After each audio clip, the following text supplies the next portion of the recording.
أعوذ بالله من الشيطان الرجيم. بسم الله الرحمن الرحيم. وصى بها إبراهيم ببنيه ويعقوب يا بني إن الله اصطفى لكم الدين فلا تموتن إلا وأنتم مسلمون. أم كنتم شهداء إذ حضر يعقوب الموت إذ قال لبنيه ما تعبدون من بعدي قالوا نعبد إلهك وإله آبائك إبراهيم وإسماعيل وإسحاق إلها واحدا ونحن له مسلمون. تلك أمة قد خلت لها ما كسبت ولكم ما كسبتم ولا تسألون عما كانوا يعملون. وقالوا كونوا هودا ونصارى تهتدوا قل بل ملة إبراهيم حنيفا وما كان من المشركين. قولوا آمنا بالله وما أنزل إلينا وما أنزل إلى إبراهيم وإسماعيل وإسحاق ويعقوب والأسباط وما أوتي موسى وعيسى وما أوتي النبيون من ربهم لا نفرق بين أحد منهم ونحن له مسلمون. فإن آمنوا بمثل ما آمنتم به فقد اهتدوا وإن تولوا فإنما هم في شقاق فسيكفيكهم الله وهو السميع العليم. صبغة الله ومن أحسن من الله صبغة ونحن له عابدون. اور اس بات کی ابراہیم نے اپنے بیٹوں کو وصیت کی اور یعقوب نے بھی اپنے بیٹوں کو کہ اے میرے بیٹو، اللہ نے یہ دین تمہارے لیے منتخب فرما لیا، لہذا تمہیں موت بھی آئے تو اس حالت میں آئے کہ تم مسلمان ہو۔ کیا اس وقت تم خود موجود تھے جب یعقوب کی موت کا وقت آیا، جب انہوں نے اپنے بیٹوں سے کہا تھا تم میرے بعد کس کی عبادت کرو گے؟ ان سب نے کہا کہ ہم اس ایک خدا کی عبادت کریں گے جو آپ کا معبود ہے اور آپ کے باپ دادوں ابراہیم، اسماعیل اور اسحاق کا معبود ہے، ہم صرف اسی کے فرما بردار ہیں۔ اور ایک امت تھی جو گزر گئی، جو کچھ انہوں نے کمایا وہ ان کا ہے اور جو کچھ تم نے کمایا وہ تمہارا ہے، اور تم سے یہ نہیں پوچھا جائے گا کہ وہ کیا عمل کرتے تھے۔ اور یہ یہودی اور عیسائی مسلمانوں سے کہتے ہیں تم یہودی یا عیسائی ہو جاؤ اور رائے راست پر آ جاؤ گے۔ کہہ دو کہ نہیں، بلکہ ہم تو ابراہیم کے دین کی پیروی کریں گے جو ٹھیک ٹھاک سیدھی راہ پر ہے، اور وہ اس لوگوں میں سے نہ تھے جو اللہ کے ساتھ کسی کو شریک ٹھہراتے تھے۔ کہہ دو کہ ہم اللہ پر ایمان لائے، اس کلام پر بھی جو ہم پر اتارا گیا، اس پر بھی جو ابراہیم، اسماعیل، اسحاق، یعقوب اور ان کی اولاد پر اتارا گیا، اس پر بھی جو موسیٰ اور عیسیٰ کو دیا گیا، اس پر بھی جو دوسرے پیغمبروں کو ان کے پروردگار کی طرف سے عطا ہوا۔ ہم ان پیغمبروں کے درمیان کوئی تفریق نہیں کرتے، ہم اسی ایک خدا کے فرما بردار ہیں۔ اس کے بعد اگر یہ لوگ بھی اس طرح ایمان لے آئے جس طرح تم ایمان لائے ہو تو یہ راہ راست پر آ جائیں گے۔ اگر یہ منہ موڑ لیں تو در حقیقت وہ دشمنی میں پڑ گئے۔ اب اللہ تمہاری حمایت میں عنقریب ان سے نمٹ لے گا، ہر بات سننے والا، ہر بات جاننے والا ہے۔ اے مسلمانوں، کہہ دو کہ ہم پر تو اللہ نے اپنا رنگ چڑھا دیا، اور کون ہے جو اللہ سے بہتر رنگ چڑھائے، اور ہم صرف اسی کی عبادت کرتے ہیں۔ کل یہ سبق دہرایا جا رہا تھا کہ پوری بنی اسرائیل سے ان پر جو انعامات ہیں ان تمام کا ذکر کیا، اور انہوں نے ان کے اوپر نبیوں کے واسطے سے اور نبیوں کی برکت سے اور نبیوں کی نسبت کی وجہ سے اللہ تعالیٰ نے خاص فضل فرمایا۔ انبیاء علیہ الصلوۃ والسلام جو اللہ کے دین کی دعوت کا کام کرنے والے تھے، ان کی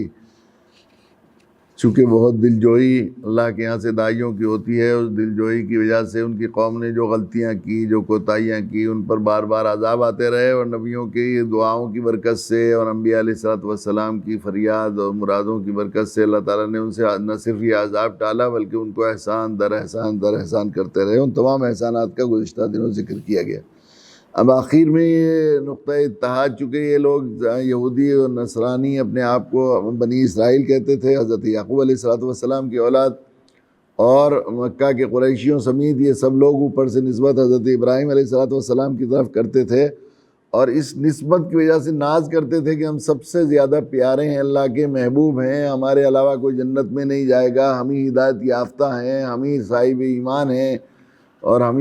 ہی صاحب کتاب بھی ہیں، ساری کتابیں ہم میں آئی، سارے انبیاء ہم میں آئے۔ تو وہ جن نبیوں کی وجہ سے وہ ناز کرتے تھے اور جس نسبت کی وجہ سے اپنے کو سب کو محبوب بتاتے تھے، ان نسبتوں کی طرف منتقل کر کے یہ بات بتائی گئی ہے، اور یہ سمجھا ذہن منتقل کر کے یہ بات بتائی گئی ہے کہ جن بڑوں کی نسبت کی وجہ سے اور جن سے اپنا تعلق کی وجہ سے تم یہ کہتے ہو ہم سب سے پیارے ہیں، سب سے محبوب ہیں، ہمیں منتخب کیا گیا ہے، ہمیں کو سب پر فضیلت دی گئی ہے، وہ انبیاء علیہ الصلوۃ والسلام، حضرت ابراہیم اور حضرت یعقوب کا طریقہ کیا تھا؟ وہ سب سے پہلی بات یہ کہ وہ واحد تھے، صرف ایک اللہ، اور حضرت ابراہیم علیہ السلام جو سب کے باپ دادا تھے اور جن کو اللہ تعالیٰ نے امامت کے لیے چن لیا تھا اور سارے انبیاء علیہ الصلوۃ والسلام ان کی اولاد میں بھیجنے کا فیصلہ کر لیا تھا، اور ساری کتابیں ان کی اولادوں میں ہی دی گئی ہیں، اور سارا دین اور ساری ہدایت کے جو ہے مخزن اور منبع سب انہی کو بنایا گیا تھا، تو ان کا سب سے بڑا امتیاز یہ تھا کہ انہوں نے جو ہے وہ ایک اللہ سے محبت اور اس کے تعلق کے سلسلے میں سارے امتحانات میں اپنے آپ کو پاس کر کے دکھایا تھا، وہ صرف ایک تو جس راہ پر چل کر انی جاعلک للناس اماما، اور ان کو خلت مقام خلت عطا کی گئی، ان کو اپنا پیارا بنایا گیا، ان کو انسانیت کا امامت پر لایا گیا، تم اگر واقعی سچے ہو اور ان سے نسبت صحیح رکھتے ہو تو تمہیں اس طریقے کو اختیار کرنا چاہیے، سب سے پہلے ایمان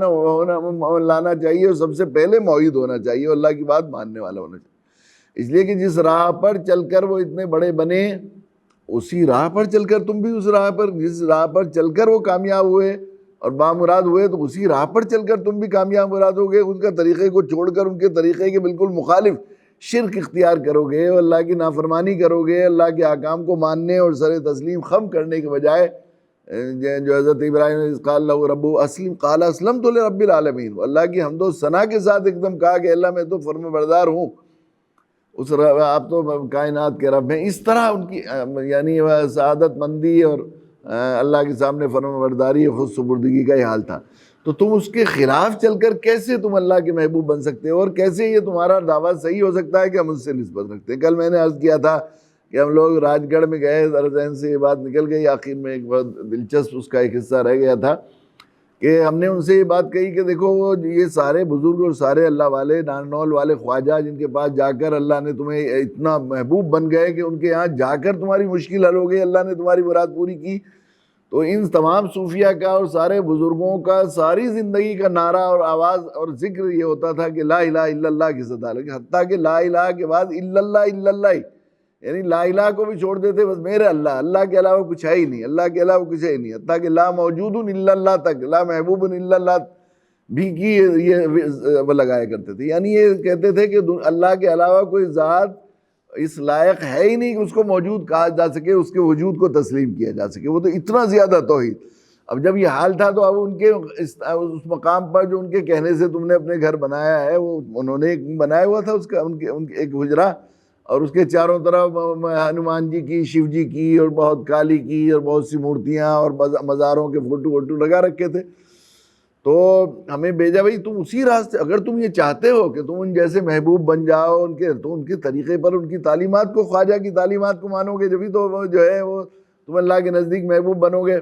اب جو تم اس سے ہٹ کر جو شرک کر رہے ہو، سب سے بڑا ظلم ہے، سب سے زیادہ ناپسند اگر کوئی ان اللہ کے نیک بندوں کو اور صوفیہ کو ہوا ہے تو اللہ کے علاوہ کسی غیر اللہ کا خیال بھی لانا،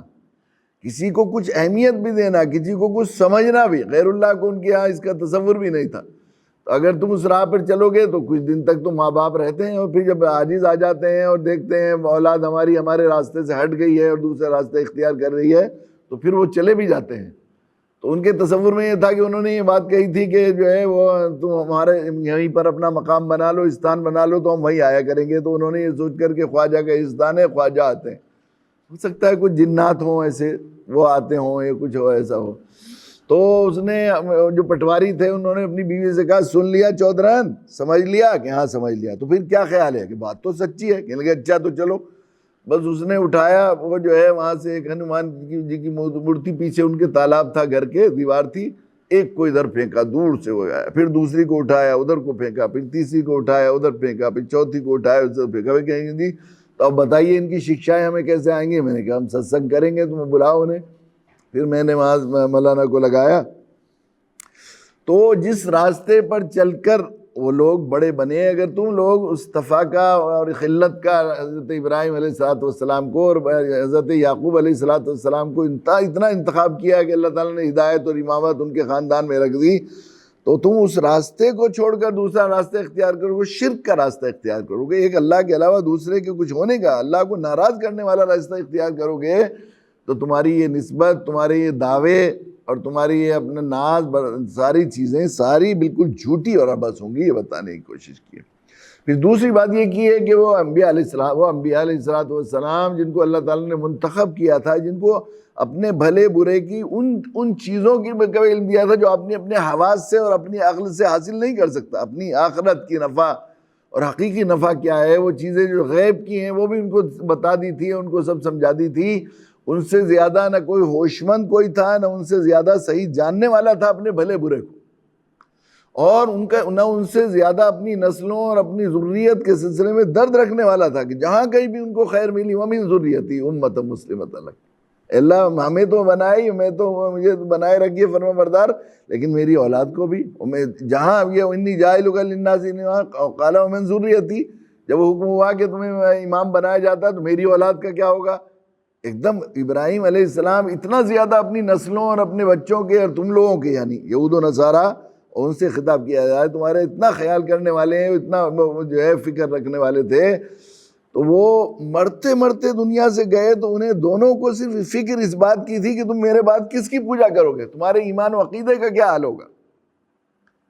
اس سے یہ بات سمجھائی جا رہی ہے کہ اگر کسی انسان کی اپنی نسلوں کے ساتھ سب سے بڑی خیر خواہی، یہ بات بھی بتائی جا رہی ہے، اپنی نسلوں کے ساتھ کوئی خیر خواہی سب سے بڑی ہو سکتی ہے، اور جو فکر سب سے زیادہ کرنے کی ہے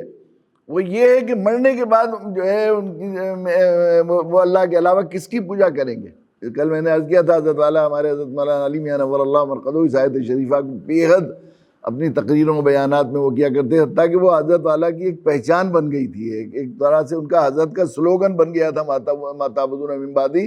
مدینہ منورہ میں تشریف لے گئے حضرت مولانا جامعہ اسلامیہ میں، تو وہاں کے طلباء پروفیسر نے ایک باقاعدہ کتبہ ہدیے میں پیش کیا، جیسے سپاس نامہ پیش کرتے ہیں. تو ہم کنتم شہداء اذ حضر یعقوب الموت اذ قال لبنیہ ما تعبدون من بعدی. وہ آج کا حضرت مولانا کے یہاں وہاں تکیے میں لگا ہوا ہے جو وہاں سے پیش کیا گیا تھا، وہ حضرت کی پہچان. تو حضرت فرماتے تھے، اور یہ بات صحیح ہے، اللہ تعالیٰ جو کسی بندے کو کسی کام کے جس وقت ضرورت ہوتی رہی، اس امت کا امتیاز رہا ہے کہ جیسی جیسی دین کی ضرورت ہوتی رہی اور جیسا بگاڑ پیدا ہوتا رہا، اللہ تعالیٰ لوگوں کو ہوشیار اپنے بندوں کو اٹھاتے رہے.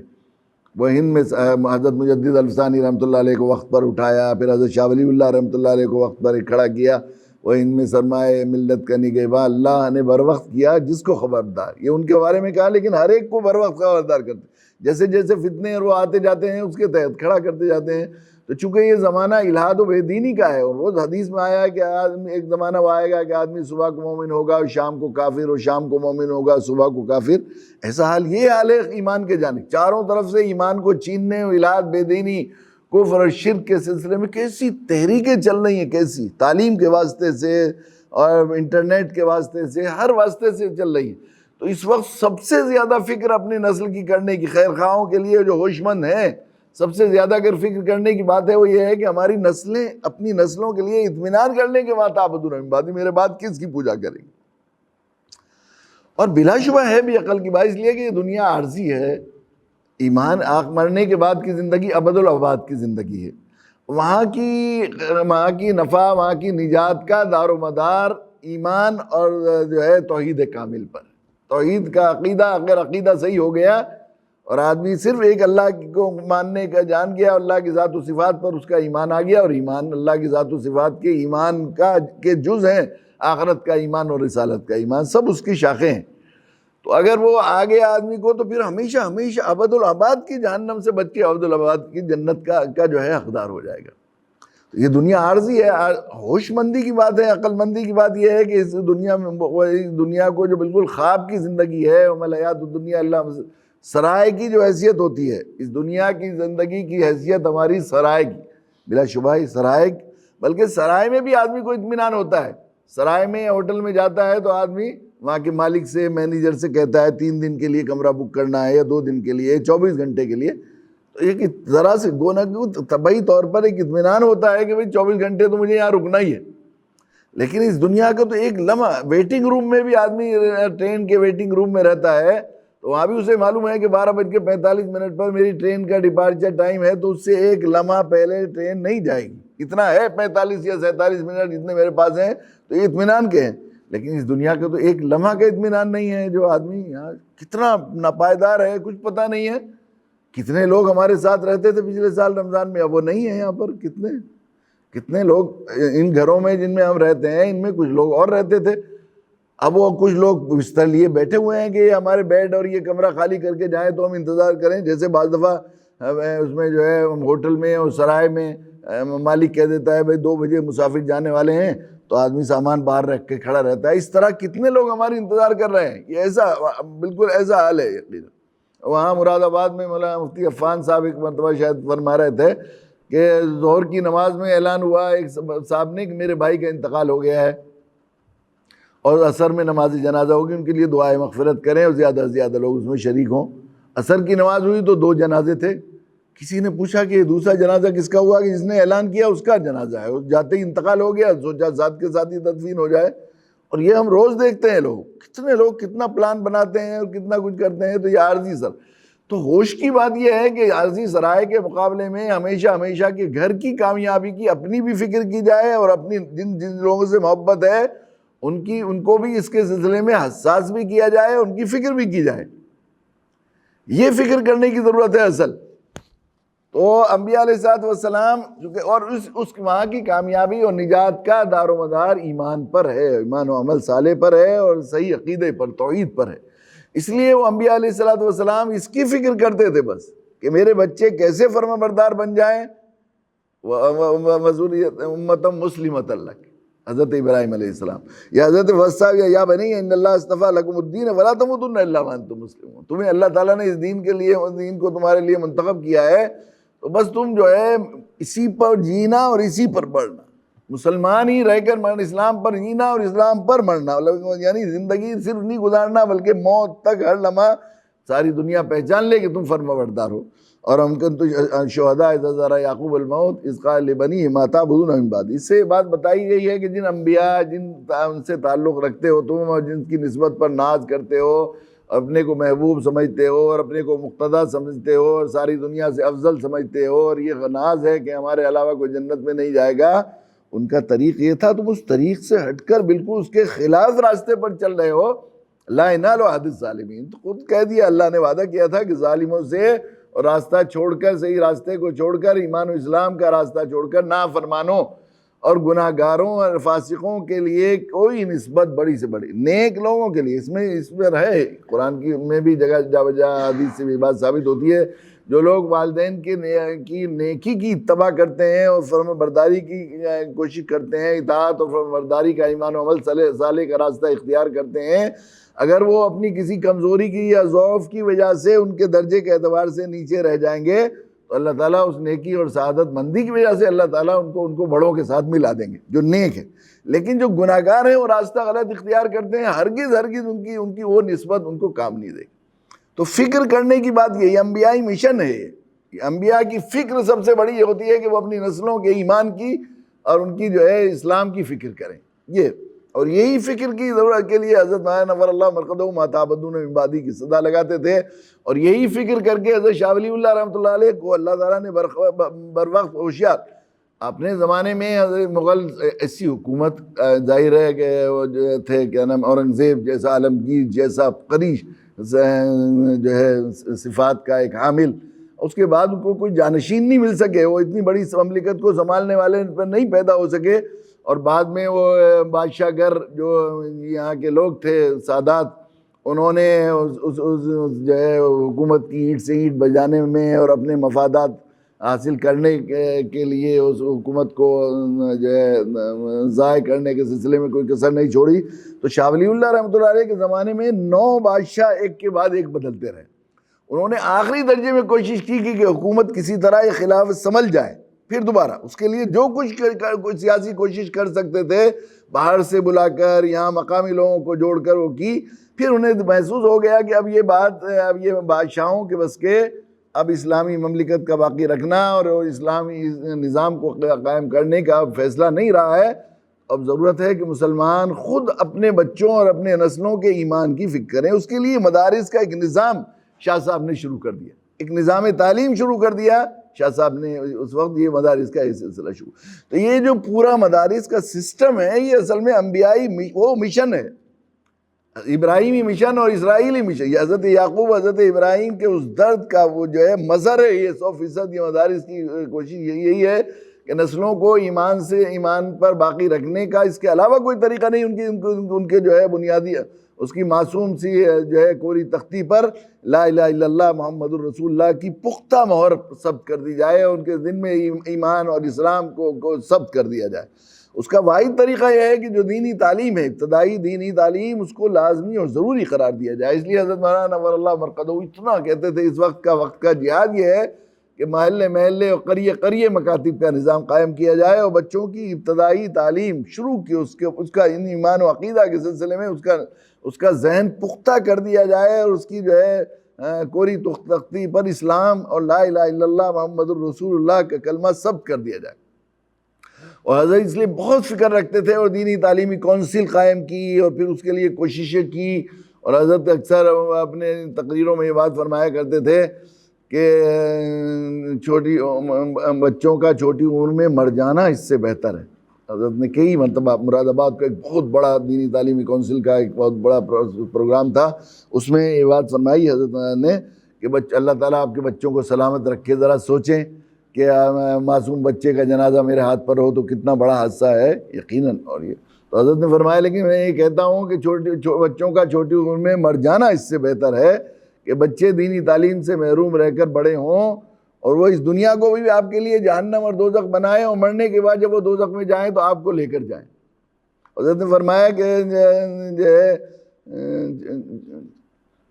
یہ خیال کرنا اور یہ تصور کرنا کہ بچے دینی تعلیم سے محروم رہ کر مسلمان رہ جائیں گے، یہ خام خیال ہے. بچوں کا دینی تعلیم سے محروم رہ کر، چونکہ چاروں طرف سے الاد و بے دینی، اس لیے اس کی فکر کرتے تھے بہت یقیناً. تو اس کے لیے ہمیں یوں بھی اسلام جو ہے وہ دین فطرت ہے اور اسلام نے بچوں کی تعلیم کا انتظام نصب جو ہے ماں باپ کے ذمہ فرض کیا ہے. طلب العلم فریضۃ علی کل مسلم، علم کا طلب کرنا جہاں مسلمان پر فرض ہے وہاں علم کے 4 شعبے جو ہے فرض کیے گئے ہیں. جو نہیں جانتے اس کا جاننا فرض ہے. جو کام آپ کو کرنے کا طریقہ معلوم نہیں ہے وہ کام کرنے کی اجازت نہیں دیتی شریعت جب تک کہ اس کا قانونی شرعی طریقہ اور ضابطہ، اس کے دینی مسائل آپ کو معلوم نہ ہو، اس کے حلال حرام کے مسائل آپ کو معلوم ہونا ضروری ہے. اور جو جانتے ہیں اس پر عمل کرنا بھی فرض ہے. عمل نہیں کیا ہوگا اللہ کے یہاں پوچھیں گے. نئی دنیا والے یہ کہتے ہیں کہ ہم نے تعلیم کو پریکٹیکل سے جوڑا ہے. اسلام نے اللہ کے نبی صلی اللہ علیہ وسلم نے اس زمانے میں یہ بات بتائی کہ آدمی کو 4 میدان محشر میں قدم ہلانے کی اجازت نہیں دی جائے گی جب تک کہ 4 سوالوں کے جواب نہ دے دیں. اور ایک سوال کے جو ہے 2 جز ہوں گے. اس طرح 5 سوالوں کا یہاں بھی پرچہ ہوتا ہے، وہاں بھی 5 سوالوں کا. اس میں آخری سوال ہوگا اپنے علم پر کتنا عمل کیا. اگر پریکٹیکل نہیں کیا، عمل نہیں کیا تو جو ہے وہ علم انسان کے خلاف حجت ہوگا. جو جانتے ہیں اس کا جو ہے اس پر عمل کرنا فرض ہے اور اپنے بچوں کی دینی تعلیم کا انتظام کرنا، بنیادی تعلیم کا انتظام کرنا، یہ بھی ماں والدین کے ذمہ فرض قرار دیا ہے. اور جو جانتے ہیں اس کو دوسرے تک پہنچانا یہ بھی فرض ہے. دوسرے کو سکھانا، پڑھانا، یہ جو ہے معلم امت بنا کے بھیجا گیا ہے. تو یہ 4 فریضے ہیں ہمارے میں. اپنے بچوں کی تعلیم کا انتظام اگر نہیں کیا ہے، جن بچوں کے بارے میں دینی تعلیم سے محروم رکھا ہے، ان کے بارے میں یہ خیال کرنا ہے کہ وہ مسلمان رہ جائیں گے، خیال عبث ہے. ان کو یہ سمجھیے 100%، تو 100% جو ہے وہ ان کو ہم نے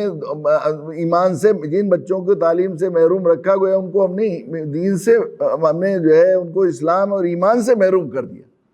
گویا ہم نے ان کو دوزخی بنا دیا. اس لیے اور چونکہ یہ حق ہے، حق تلفی کی ہے والدین نے، تو جو ہے دوزخ میں ڈالنے کے، دوزخی بنانے کے اور ایمان سے محروم رہنے کے مجرم والدین بھی قرار دیے جائیں گے، چونکہ ان کے ذمہ ہے یہ. اس اسلام میں یہ دیکھیے علم کی اتنی اہمیت دی گئی ہے. اور اللہ کے نبی صلی اللہ علیہ وسلم نے ارشاد فرمایا کسی والدین نے اپنے بچے کو اس سے بہتر کوئی تحفہ اور کوئی مال سرمایہ نہیں دیا کہ وہ اچھی تعلیم، دینی تعلیم تربیت، اس کی اچھی اخلاقی اور دینی تعلیم تربیت کا انتظام کر دیں. تو قرآن مجید کے پہلے سبق میں علم کی اہمیت اور اپنے بچوں کو پڑھنے لکھنے کی اہمیت کو سمجھنے کے لیے ان آیات کی طرف غور کریں گے. قرآن مجید کی جو ابتدائی آیتیں نازل ہوئی، اقرأ بسم ربک الذی خلق، خلق الانسان من علق، اقرأ وربک الاکرم الذی علم بالقلم علم الانسان ما لم یعلم. یہاں سے دین شروع ہوا. 29 پاروں کو چھوڑ کر 30ویں پارے کی یہ آیتیں قرآن مجید میں پہلے پیغام کے طور پر اور پہلے سبق کے طور پر 600 سال کے بعد آسمان سے وحی کا رشتہ جو ہے وہ زمین کا ختم رکا ہوا تھا، لیکن تقریباً 600 سال کے بعد آسمان سے دروازہ کھلا رحمت کا، اللہ کی رحمت اپنے بندوں پر متوجہ ہوئی. تو سب سے پہلا پیغام اور سب سے پہلا انعام جو انسانیت پر نازل ہوا وہ یہ آیتیں ہیں، اقرأ بسم ربک الذی خلق، خلق الانسان من علق. پڑھو، سیکھو، جانو، اپنے رب کے نام سے سیکھو، رب کو اپنے رب کے پالنہار کے نام سے سیکھو. اللہ جس نے پیدا کیا، جو تمہیں عدم سے وجود بخشنے والا ہے، اور کیسی جو ہے جمے ہوئے خون سے تمہیں کیسی شاہکار مخلوق پیدا کیا، اس رب کے نام سے پڑھو، اس کی عظمت کو پہچانو، اس کی شان خلقت کو، خلاقی کو جانو، اس کی فتبارک اللہ احسن الخالقین، کیسے بابرکت ہیں وہ پیدا کرنے والے، کہ کیسی گئی گزری چیز سے کیسی شاہکار مخلوق اور اس پوری کائنات کی بارات کا دولہا اور شہ سوار ہم نے پیدا کیا، ہمیں پہچانو. اللہ تعالیٰ یہ بات کہہ رہے ہیں، اقرأ وربک الاکرم الذی علم بالقلم علم الانسان ما لم یعلم. یہاں پر اقرأ وربک الاکرم دو صفات اپنی ذکر کی ہیں اللہ تعالیٰ. ایک کہا ہے رب یعنی ضرورت کی تمام چیزیں مہیا کرنے والا اور تربیت کرنے والا، دنیا میں آنے سے لے کر آخرت، دنیا اور آخرت کے ساری مسائل اور ساری ضروریات پوری کرنے والا، اور تمہاری تربیت، انگلی پکڑ کر تمہیں چلانے والا، تمہیں زبان دینے والا، تمہیں کھڑا ہونا سکھانے والا، تمہیں بولنا سکھانے والا، تمہاری ضرورت کی ساری چیزیں، ماں کے دل میں مامتا بڑھنے والا، ماں کی چھاتیوں میں تمہارے آنے سے پہلے دودھ دینے والے رب، اور تمہیں سب کچھ سکھانے کرنے، تمہیں اخلاق سکھا، تمہیں ایمان سکھانے والے رب. ربوبیت میں ساری چیزیں آ گئیں. رب انسان مطلب ہی ہے، جس سے معلوم ہے کہ اس کے سارے مطلب اتنے. الانسان و عبد الاحسان، انسان کو اللہ تعالیٰ نے بہت سی صفات عطا فرمائی ہیں اور بہت خوبیوں کے ساتھ پیدا کیا ہے. لقد خلقنا الانسان فی احسن تقویم. لیکن اس کی انسانیت کی پہچان سمجھے جانے والی سب سے اہم صفت ہے الانسان و عبد الاحسان. انسان احسان کا بندہ ہے. جس نے مجھ پر کوئی احسان کیا ہے، اگر انسانیت میری مری نہیں ہے تو ہر انسان یہ چاہتا ہے کہ اپنے محسن کے ساتھ اس کا رویہ آخری درجے کا احسانہ اور خیر خانہ وفادارانہ ہو، اور وہ اس کے ساتھ وہ جو ہے اس کے گن نام لیتا ہے محبت کے ساتھ. نسلوں کو کہہ کے مر جاتا ہے یہ میرے محسن ہے، نسلوں کو کہہ کے مر جاتا ہے. دیکھو ان کے کتوں کا بھی خیر،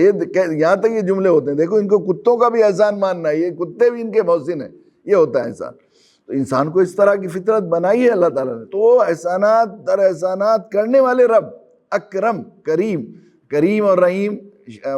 رحمان، یہ سب لفظ ہیں ان کے بارے میں مشفق و مہربان کے ہیں. لیکن کریم اور رحمان اور رحیم میں فرق کیا کہ کریم تو رحیم ہے مانگنے پر دینے والا، سوال کرنے پر دینے والا، اور کریم کہتے ہیں بغیر مانگے دینے والا. اب کریم کی بھی جو ہے تفضیل بیان کی، اکرم سب سے زیادہ کرم والا. تو رب اور اکرم دو صفت بیان کی ہے، اور اس کے ثبوت کے طور پر جو اللہ تعالیٰ نے جس احسان کا سب سے پہلے سبق میں ذکر کیا ہے، سب سے پہلے سبق میں الذی علم بالقلم علم الانسان ما لم یعلم. اس نے انسان کو ایسے مہربان، ایسے مشفق، ایسا کرم فرما، بغیر مانگے عطا فرمانے والے اور تمہاری ضرورت کا ساری چیزوں کا خیال کرنے والے. اس نے علم بالقلم علم الانسان ما لم یعلم، انسان کو قلم سے وہ سکھایا جو انسان جو جانتا نہیں تھا وہ سکھایا، یعنی لکھنا پڑھنا سکھایا. دیکھیے جب کسی پر کوئی شفیق، کوئی محسن اپنے چھوٹوں کو، وہ رب بھی ہیں تو تربیت. قرآن مجید میں جہاں اپنے احسانات ذکر کیے گئے ہیں تو وہ احسان جتانے کے لیے زیادہ ذکر نہیں کیے گئے ہیں، بلکہ بندوں کی خیر خواہی کے لیے کہ وہ بندے ان احسان کو یاد کر کے اپنی خیر خواہی کی جو ہم مشورہ اور جو رائے اور جو حکم دے رہے ہیں ان کی بھلائی کے لیے، جو دین کی باتیں بتا رہے ہیں، جو احکام نازل کر رہے ہیں ان کو مانیں، جو چیزیں ہم بتا رہے ہیں کرنے کے لیے ان کو کر کے کامیابی حاصل کریں، اور جن چیزوں سے رکنے کے لیے کہہ رہے ہیں وہ تباہی سے بچ جائیں. کہ وہ ایسا شفقت کا احسان کرنے والا تمہیں کہہ رہا ہے. جب آدمی سوچ رہا ہے کہ میرا محسن کوئی کہہ رہا ہے، میرا کوئی خیر خواہ کہہ رہا ہے مجھ پر اس کے احسانات ہیں، تو آدمی سوچتا ہے کہ اس کی بات خیر خواہی کی ہے اور میرے بھلے کی ہے، اس لیے ہی کیا گیا. تو رب اور اکرم کہہ کر جب آدمی، جب بہت سارے انعامات اور احسانات کسی کے ساتھ رہے ہوں زندگی بھر، تو آدمی جو سب سے پہلے جس احسان کا ذکر کرتا ہے اور جس کو جتاتا ہے اور دباؤ دینے کے لیے اور تربیت کے لیے، سب سے بڑے احسان کا سب سے پہلے ذکر کیا جاتا ہے. مثلا کسی انسان نے جو ہے اپنے دوست کے ساتھ ہمیشہ سلوک کیا ہو کسی وقت ضرورت پڑی، سفر میں نہیں تھا، ٹکٹ نہیں تھا تو ٹکٹ دلوا دیا، اس کے رہنے کا انتظام کیا۔ پھر ایک دفعہ مشکل ہوئی تو اسے 10,000 روپے کی ضرورت تھی، وہ 10,000 روپے دے دیے۔ ایک دفعہ اور کسی مشکل میں پھنسا تو ان کے گھر میں اناج بھیج دیا۔ ایک دفعہ اور مشکل میں پھنسا تو کچھ اور دے دیا اس سے زیادہ۔ ایک دفعہ ایسا ہوا کہ بہت بڑا مقدمہ ان کے اوپر آ گیا اور سرکار نے اتنے پیسوں کا دعویٰ کر دیا اور 10 لاکھ روپے کی ضرورت تھی۔ تو آدمی نے، اپنے دوست نے یہ سوچ کر، دوست ہے چلو اپنا 1-2 مکان ہے، ایک مکان بیچ کر دے دیا اسے 10 لاکھ روپے۔ تو جب آدمی کبھی کسی وقت اپنے دوست کو دیکھو بھائی ہماری بات مانو، دیکھو میں کہہ رہا ہوں تم سے، وہ نہیں کہہ رہا کوئی تمہارا دشمن، میں اپنا ہوں، دیکھو تم میری پوری زندگی یاد ہے، میں وہ ہوں جس نے سب سے پہلے یہ نہیں کہے گا کہ تمہیں 1,000 روپے دیے تھے ہم نے اور ٹکٹ دلوایا تھا۔ سب سے پہلے کس چیز کا ذکر ہے؟ سب سے بڑے ان کا ذکر، دیکھو میں ہوں، اپنا مکان تک بیچ کر تمہیں دے دیا تھا، تمہیں 10 لاکھ روپے دیے تھے، یاد ہے؟ اللہ تعالیٰ فرمائے علم بالقلم علم الانسان ما لم یعلم۔ اللہ تعالیٰ یہ پہلا پیغام قرآن کا یہ بات بتا رہا ہے کہ کسی انسان کے ساتھ، کسی مشفق، کسی رب، کسی مہربان کی انسان کے ساتھ سب سے بڑا کوئی احسان ہو سکتا ہے، وہ یہ ہو سکتا ہے کہ اس کو لکھنا پڑھنا سکھائے۔ اس میں رب کے ساتھ شرط یہ ہے کہ اللہ کے نام کے ساتھ، اللہ کی پہچان و معرفت کے ساتھ ہی سکھائے۔ یہ بات ہوئی معلوم ہے۔ اس سے بات ہوئی والدین جو اپنے بچوں کے ساتھ آخری درجے میں احسان اور شفقت کرنا چاہتے ہیں، ان کے ساتھ سب سے بڑی خیر خواہی اگر کوئی ہو سکتی ہے، وہ یہ ہے کہ ان کو لکھنا پڑھنا سکھائیں۔ اور اس کا مطلب یہ ہوا کہ سب سے بڑی دشمنی اور زیادتی ان کے ساتھ حق تلفی کوئی ہوگی تو وہ یہ ہوگی کہ ان کو تعلیم سے محروم رکھے۔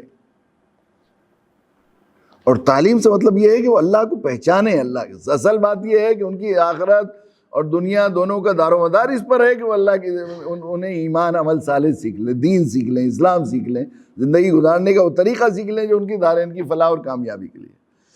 تو انبیاء علیہ السلام چونکہ سب سے زیادہ ہوش مند اور سب سے زیادہ باخبر ہے انسانیت کی خیر خواہی کے لیے اور اپنی نسلوں کے لیے، اس لیے انبیاء کو سب سے زیادہ فکر اس بات کی ہوتی ہے کہ ان کو وہ سکھا دیں، ان کو وہ پڑھا دیں جس سے ان کی دنیا اور آخرت بن جائے، جو ایمان اللہ کے سامنے جھکنے کا طریقہ اور اسلام کے اصول اور ضابطے سکھائیں، اس کی فکر وہ کرتے رہے، تو وہ جن کی تم خیر خواہی یہ۔ تو جتنا زیادہ انبیاء علیہ السلام سے اقرب انبیاء ہوتی چل جائے گی فکر، ان خیر خواہوں، سمجھداروں اور ہوش مندوں اور سب سے زیادہ باخبر لوگوں کے ساتھ جس قدر مناسبت ہوتی چلی جائے گی اور ہوش حواس جتنے زیادہ بڑھتے چلے جائیں گے اور خیر خواہی کا صحیح شعور پیدا ہوتے چلے جائے گا، اتنا زیادہ انسان اپنی نسلوں کے سلسلے میں، ان کی آخرت کے سلسلے میں اور ان کے ایمان کے سلسلے میں، ان کی توحید اور عقیدے کے سلسلے میں فکر مند ہوتا چلا جائے گا۔ اس لیے کہ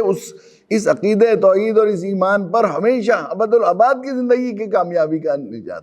اب یہ تو ہوتا ہے، کیا تھا حضرت ہمارے فرماتے تھے کہ ہم سب کو اس بات کی تو فکر رہتی ہے کہ ہمارے مرنے کے بعد، آدمی اسی میں زندگی گزار دیتا ہے کہ میرے مرنے کے بعد میرے بچوں کا کیا ہوگا۔ اس کی فکر نہیں کرتے کہ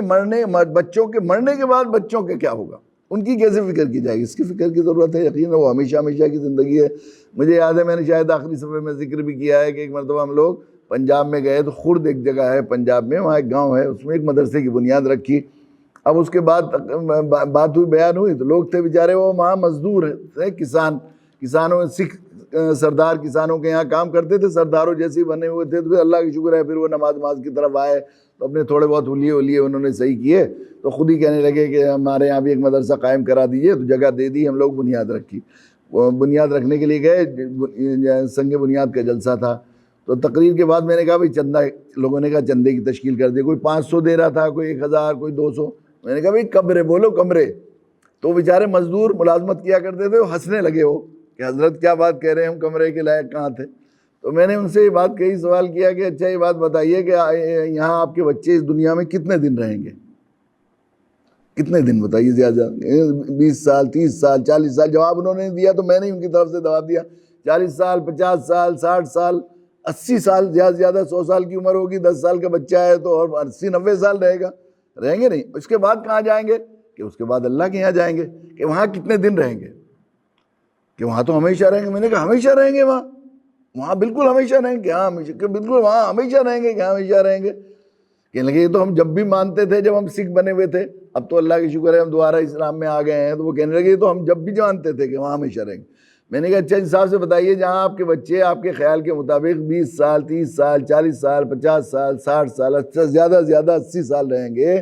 وہاں کی گرمی سردی اور برسات سے بچانے کے واسطے کون کس کے پاس ایک جھوپڑا اور ایک مکان نہیں؟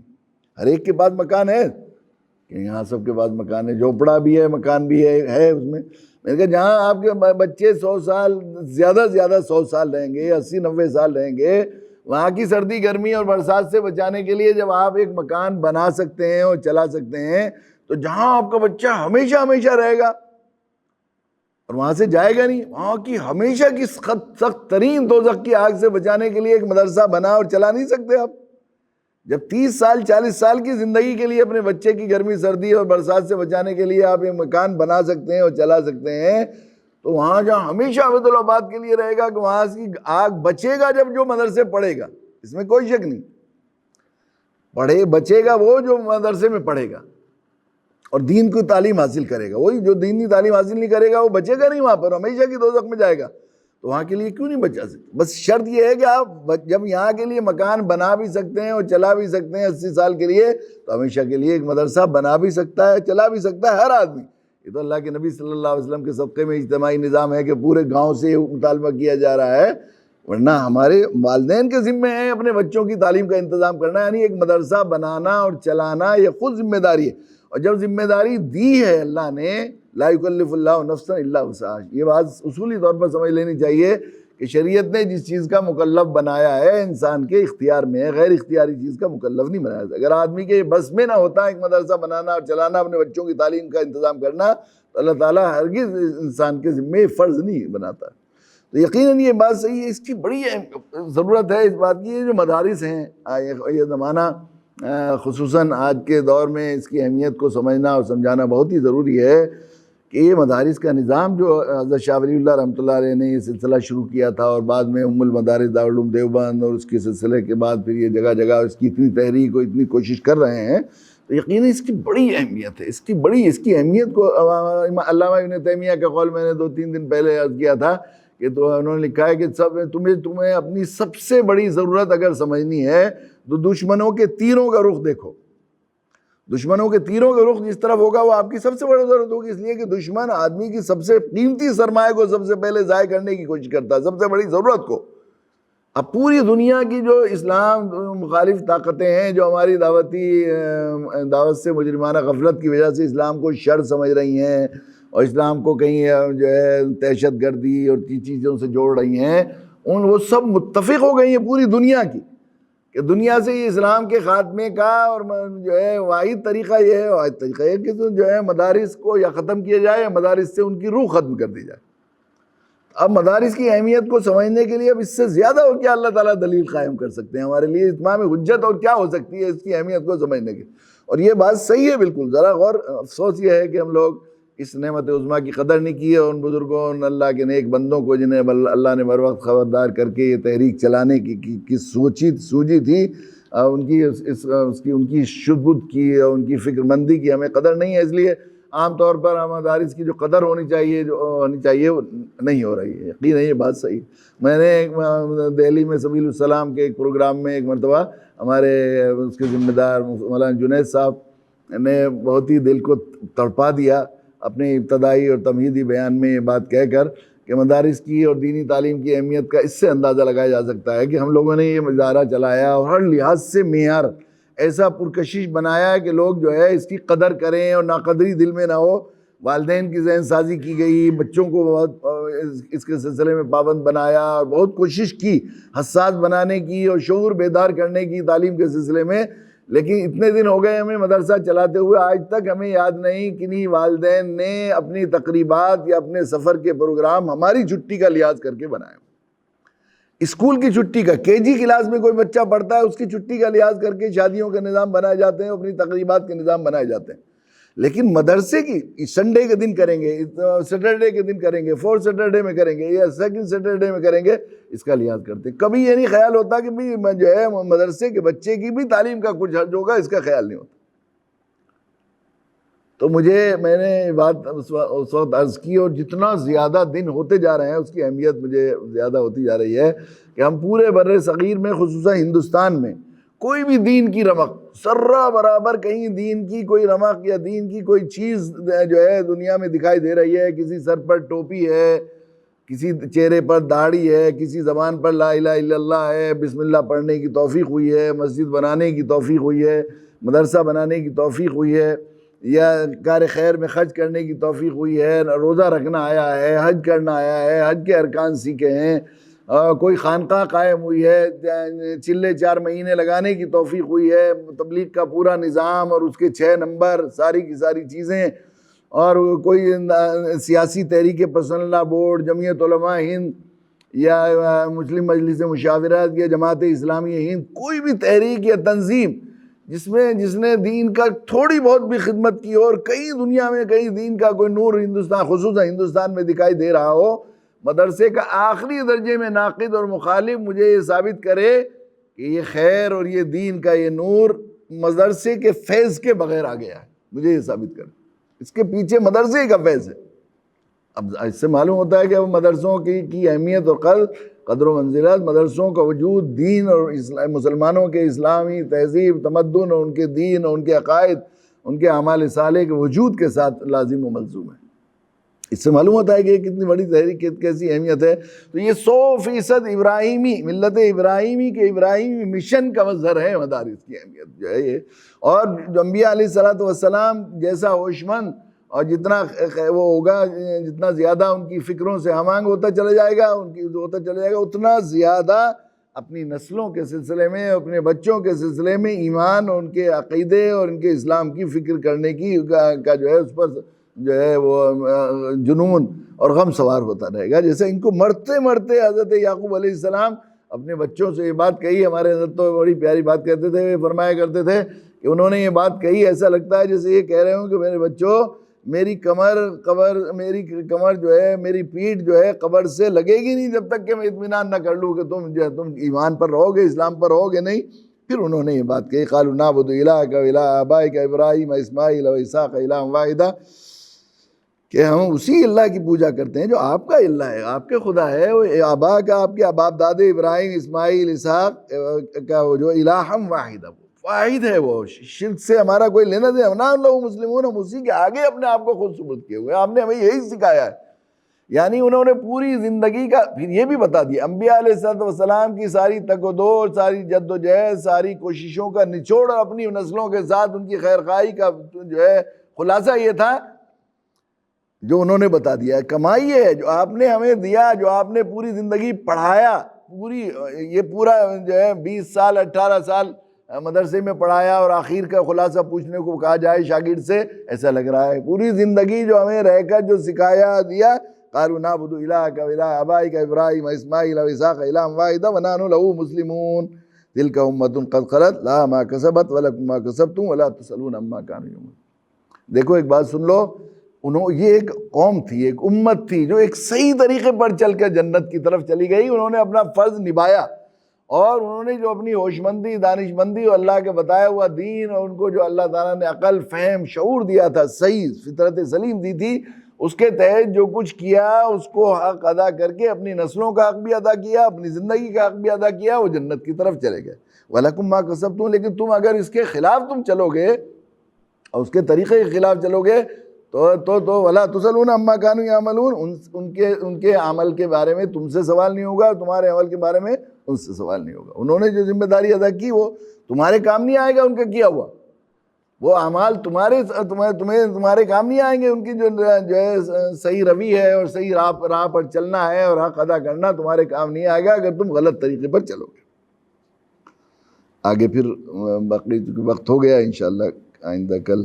ضرورت اس بات کی ہے کہ ہم لوگ انبیائی اس مشن کی اہمیت کو سمجھیں، اور یہ مدارس کا جو نظام چلایا جا رہا ہے اس کی قدر کریں، اور اس کی قدر کے سلسلے میں امت میں جو بہت ہی استخفاف اور اہانت کا معاملہ